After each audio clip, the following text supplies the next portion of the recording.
오늘 함께 묵상할 성경 말씀은 말라기 1장 1절에서 14절입니다. 말라기 1장 1절에서 14절 말씀입니다. 오늘은 10절 그리고 13절 말씀을 읽겠습니다.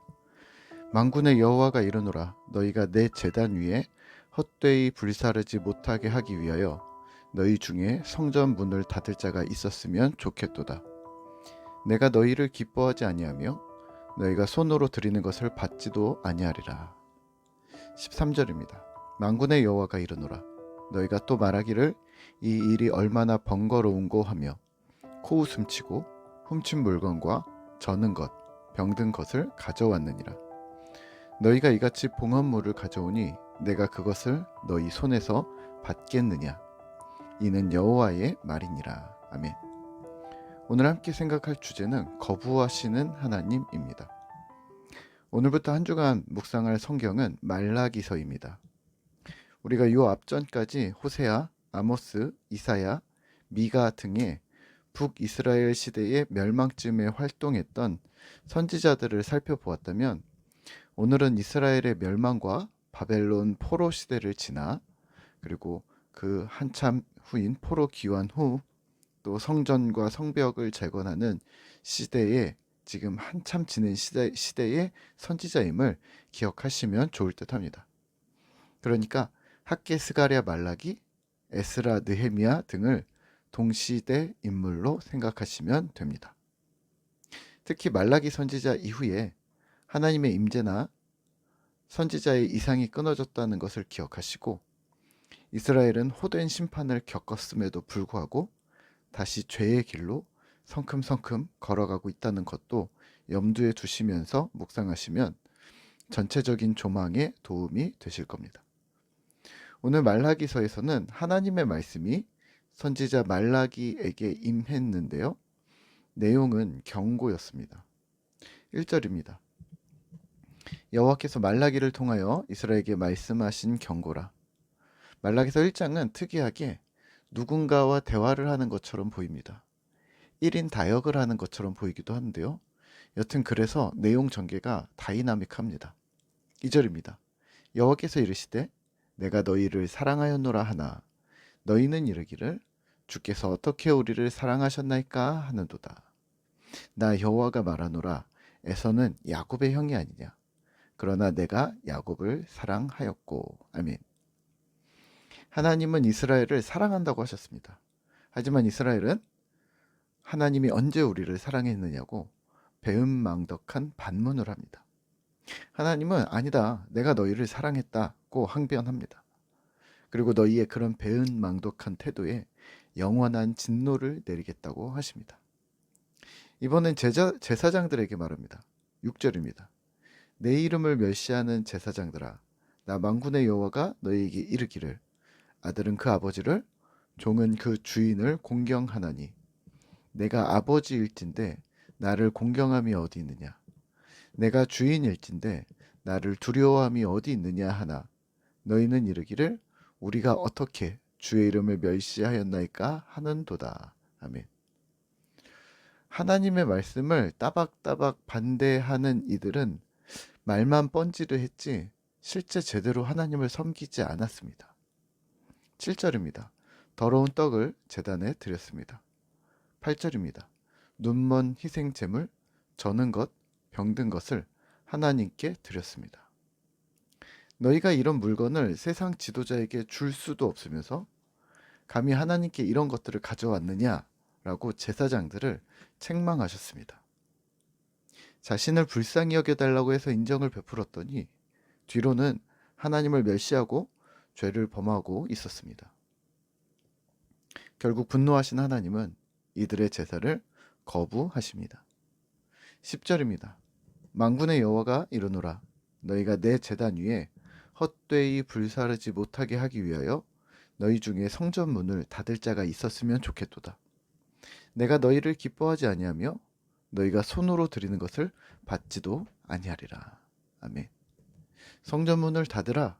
드리는 제사를 멈추라. 13절에서는 나는 너희의 제물을 받지 않겠다.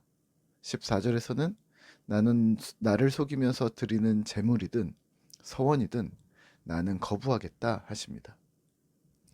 오늘 말씀을 묵상하며 우리는 무엇을 기억해야 할까요? 하나님의 거부입니다. 하나님의 백성이라 자처하는 우리가 흔히 범하는 실수는 하나님을 그냥 신으로 생각한다는 점입니다. 신심이 약한 사람들에게 하나님은 샤머니즘과 같이 나무나 돌이나 어떤 우상처럼 말하지 못하고 재물이나 선물만 받는 존재로 생각합니다. 신심이 좀 강하다고 하는 사람들은 하나님이란 존재를 두려운 존재로 심판하고 괴롭히고 기분이 뒤틀리면 언제든지 나쁜 일들로 인간을 위협하는 존재로만 생각합니다. 사실 이건 기독교의 하나님이 아닙니다. 하나님은 인격적이시기 때문입니다. 하나님을 인격이라고 자주 주지시키는 이유는 하나님이 지금 현재도 나와 대화하시는 분이시기 때문입니다. 인간관계를 하듯 상대방의 기분, 생각, 그가 좋아하는 것, 싫어하는 것 등에 대해 서로 맞춰 나가는 것처럼 하나님을 대할 때도 그렇게 해야 한다는 말입니다. 거기에 사랑의 관계가 있는 것이죠. 오늘 말라기서의 이스라엘 백성들은 하나님을 인격으로 대우하지 않았던 듯 싶습니다. 신심도 약해서 종교 행위로 제사를 드리거나 제물을 바치는 형식만 취하면 목석 같은 신에게 할 일은 다 했다고 생각했던 듯 합니다. 하나님은 그런 존재가 아니신데 말입니다. 질문 하나 드릴까요? 오늘 나의 신앙은 어떠할까요? 내가 인식하는 하나님은 어떠합니까? 예전에 어떤 집사님과 대화를 하던 중에 집사님의 답답하고 힘든 상황들을 나눈 적이 있습니다. 취직도 잘 안 되고 일하는 곳을 그만두게 되거나 회사가 폐업을 하거나 또 자신이 원하던 음악 관련된 전공 분야는 길이 자꾸 막히고 가만히 있을 수 없어서 시청에 취직을 했는데 그것도 사실 너무 어렵고 그랬습니다. 그런 상황이 답답하셨는지 스스로 이러셨습니다.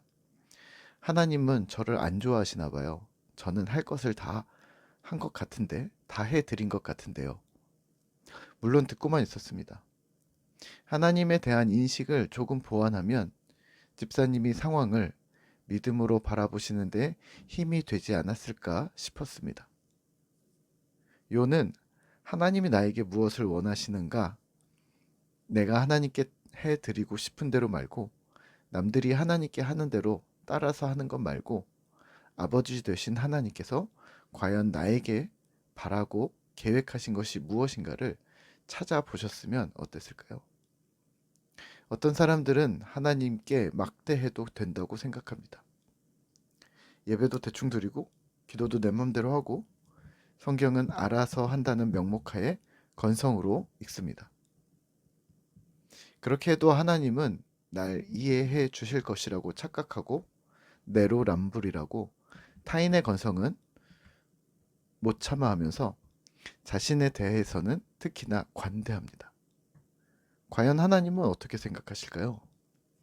네, 거부하실 겁니다. 한 가지만 기억하시죠. 하나님을 섬김은 태도입니다. 하나님에 대한 진지한 마음이 있는가?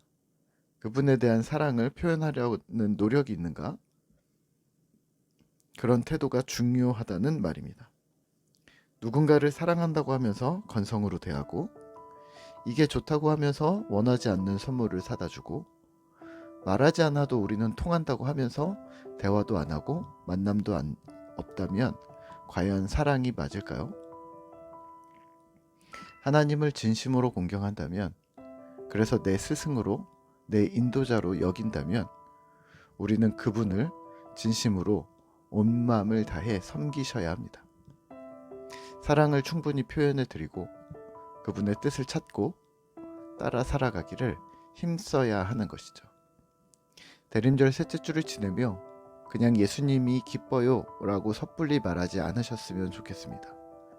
기쁨의 이유를 찾고 기쁨의 이유를 만들어 혼자 기뻐하지 말고 평화를 이루어 공동체가, 세상이, 이웃들이, 온 지구촌이 기뻐하게 되는 기쁨의 근원지인 신자 되시기를 기도합니다.